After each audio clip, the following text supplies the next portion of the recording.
ఆషాఢ మాసం అనగా ఈ సంవత్సరం జూన్ 15వ తేదీ వరకు 6వ తారీఖు నుండి 15వ తేదీ వరకు వచ్చింది. ఈ ఆషాఢ మాసంలో వారాహి నవరాత్రులని గుప్త నవరాత్రులు అని కూడా అంటారు. ఈ గుప్త నవరాత్రులను వారాహి అమ్మవారిని మనం ఇలా పటం రూపంలో కానీ విగ్రహం రూపంలో కానీ పూజించుకోవచ్చు. ఈ అమ్మవారికి హంగు ఆర్పాటాలు లేకుండా ఇంట్లో సింపుల్గా పూజ చేసుకోవచ్చు.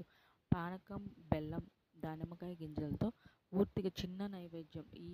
ఈ నైవేద్యానికి అమ్మ సంతోషిస్తుంది. మీ దగ్గర ఉన్న నామమాత్ర పుష్పాలతో పూజ చేసుకున్న అమ్మ కరుణిస్తుంది. అమ్మ కటాక్షం లభిస్తుంది. ఎంత కుగ్ర రూపంలో ఉన్నా సరే అమ్మ ఇంట్లో మీరు అమ్మవారి ఫోటోను పెట్టుకోవచ్చు. అలాగే మీరు ఎర్ర కుంకుమ కలిపిన అక్షంతలు, ఎర్ర కుంకుమ కలిపిన ఒత్తులతో అమ్మవారిని పూజించవచ్చు. ఇంకా